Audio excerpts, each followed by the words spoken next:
Okay guys, today I'm going to show you how to quickly set up a Hytale server on your own computer so you don't have to use a third-party server. It's quite simple, but there are some steps we need to take. So first you need to have an account. The server will not run without authentication, which means you have to have an account. So you have to have already purchased the game. Uh, So go ahead, if you haven't done that, first steps first. This is not like other games where you can just host a server and then buy the game later. Their server does require an account to be logged in, and in order for that to be successful, you have to own the game. So go ahead and purchase the game, sign up for an account, and then once you have that, you need Java. So it does run on Java.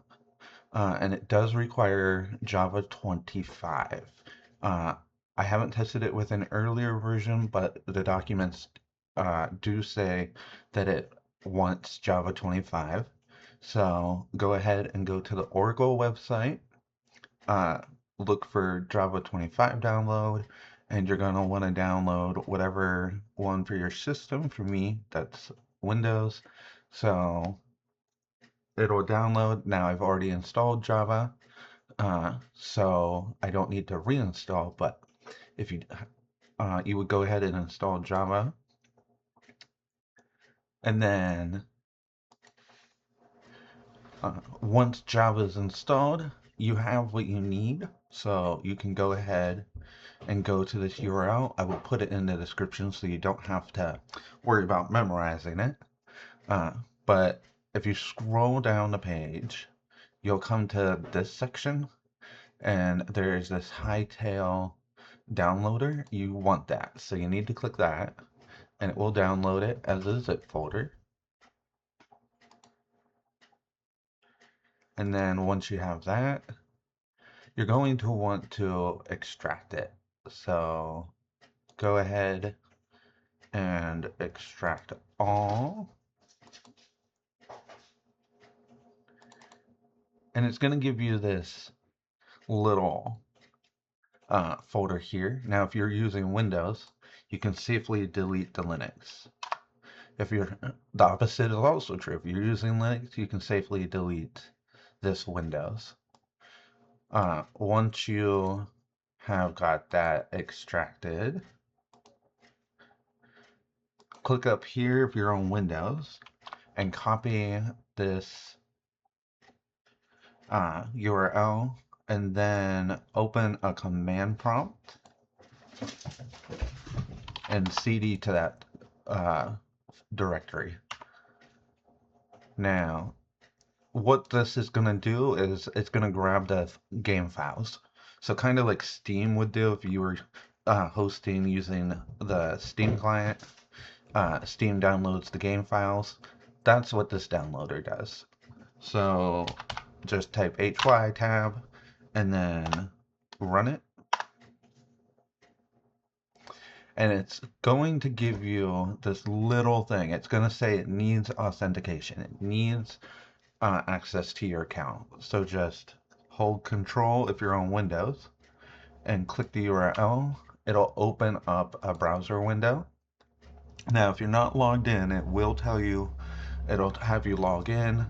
If it takes you to your account page, just close the tab, come back to the command prompt, and re-click this URL. You'll get this page. You hit approve. Now it might ask you to confirm who you are. So you just confirm that yes, this is you. And then it'll say the device is authorized. Once it's been authorized, it will start downloading the game files. And it does this because it requires you to have already purchased the game. If you don't have the game already purchased, this will fail.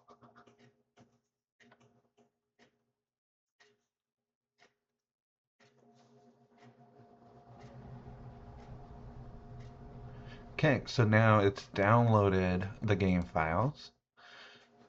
And you're going to see that there's this new zip folder. We want to extract this zip folder.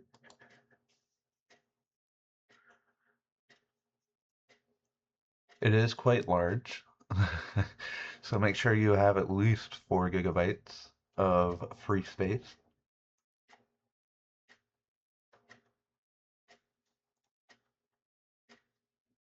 And ta-da! We now have the server. So as I said, it is almost 4 gigs. But this is gonna be your server. It's gonna give you two things. You do not unzip this. So leave this zipped, move it into your server folder, and you should end up with this. So once we have that, this is your actual server. So go ahead and move this folder wherever you want your server to live. For me, that's going to be my desktop. So now, once you're in here, go ahead and copy that URL to your new folder, cd into it, and now you're going to run the actual server. Now, if you go back to their little thing and you scroll down, it does give you the command to run the server right here.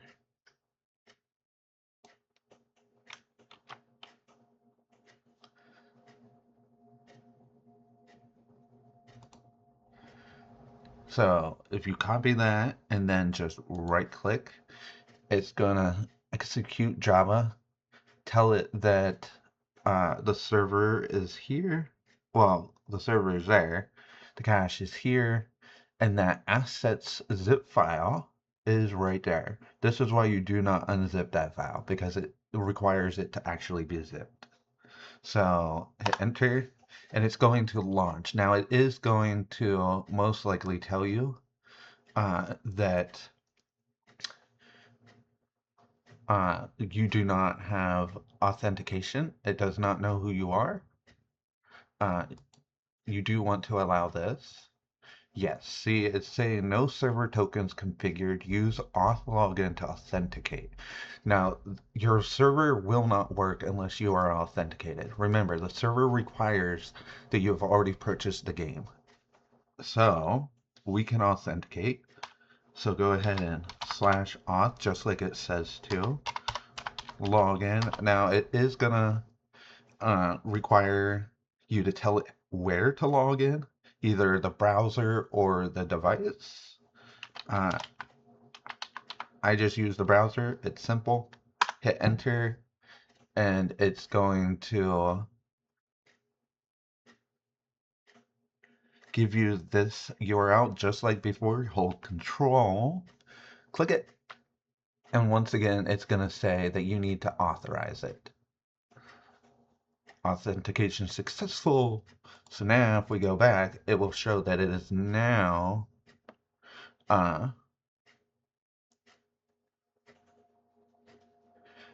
saved to the memory, so you're logged in. So now your server will actually work. Now, this works as long as your server is running. As long as you don't restart your server, it is warning you that it's stored in memory and will be lost if you restart your computer or you restart. So you'll would have to authenticate again.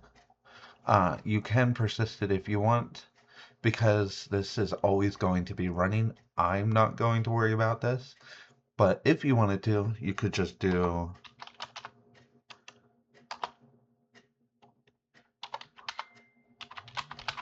auth persistence and then give it a type, and then it will undo it. Well, I've already typed it out. Let's see. Oh, did I? I probably misspelled it.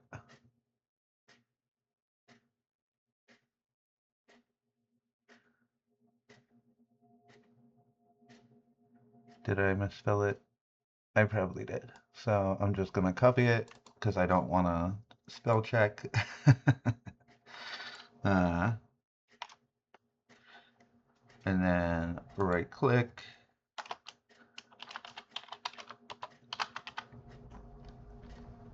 Oh, see? Can't type.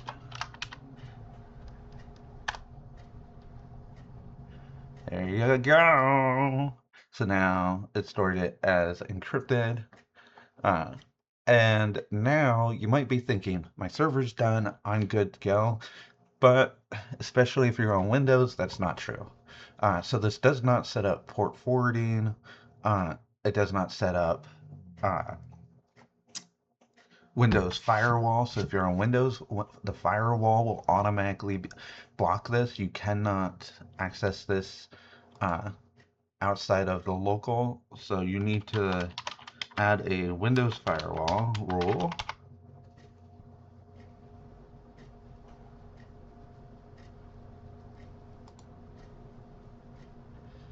And now it's gonna, if you just click that one, it's gonna come up here. You can turn it off if you want. Don't recommend that.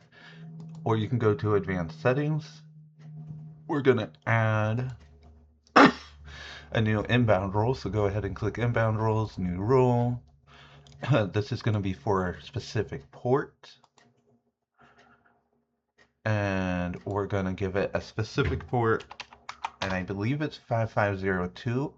Let me check that real quick. Don't want to give you the wrong information. The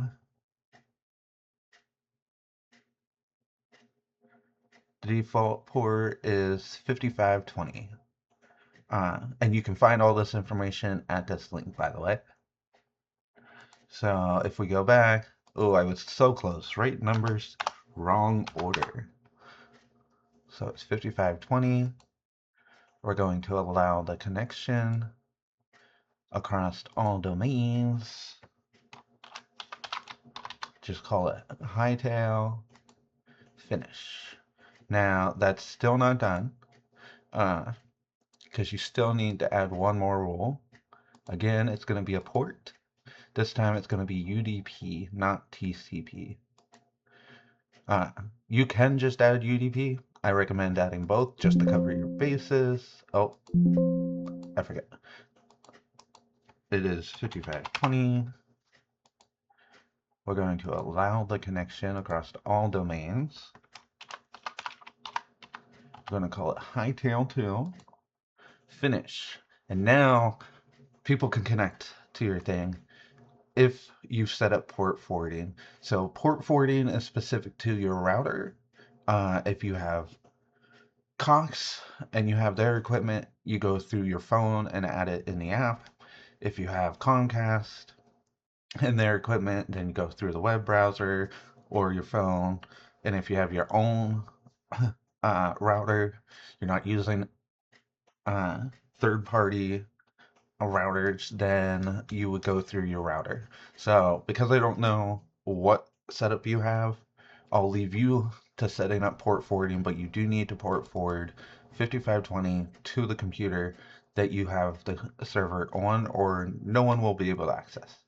Now, this is running. You can just stop now and you'll be good to go. I do not recommend that. So once you run it, it will create all these files. So one of them is going to be a config JSON. And just like Minecraft or other games, it does allow you to change your server name,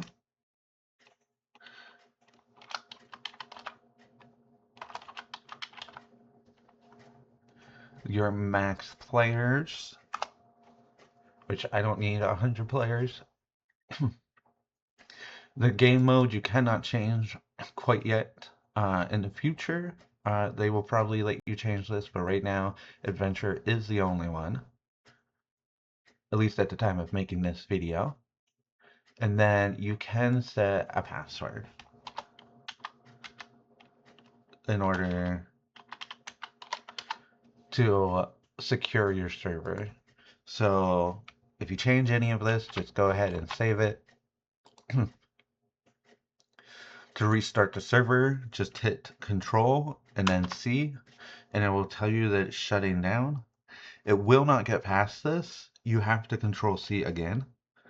I'm not sure why they make you do it twice, but Control C the first time, wait for it to say shutdown complete, and then Control C to end it.